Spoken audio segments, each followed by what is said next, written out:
We went up north last weekend and napadaan kami dito sa Porch sa Clark, Pampanga. Dito siya sa may Clark Parade. Raisable din to, so just search Porch Coffee. And super nice. Ang ganda ng ambience nung place. Ayan, papunta pa lang kami dito. And sobrang lawak. May outside dining din sila if puno na dito sa loob. Nung pumunta kami, medyo marami lang tao kasi may event sila. And then here's their menu. Very simple and not complicated. Meron silang sandwiches, rice meals, and syempre coffee. While waiting for our orders, ayan, gumala muna ako dito sa loob. And yan, may NBA 2K something na event sila dyan. And then for bikers, sobrang perfect dito kasi may parking para sa mga bikes nyo. So grabe, diba? Ang bongga. And then ayan nga dito sa labas, sobrang laki pa. Ang lawak pa ng pwedeng tambayan.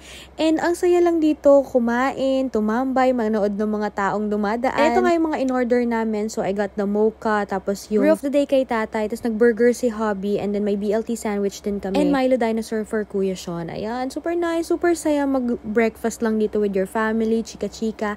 And food was really good. Malaki yung burger, kaya yan, naghati pa kami ni Hobby. And then the sandwiches, nag-enjoy naman si nanay and si tatay. Imagine ko dito, pag medyo pahapon na, tapos may mga ilaw, parang ang saya pa rin tumambay. So yun yung babalikan namin dito. Kaya if ever mapadpad kayo dito sa may Clark, Pampanga, you should check out Porch Coffee. Yun lang guys, thank you so much for watching. Keep following me for more vlogs. Just go with the flow. Bye-bye!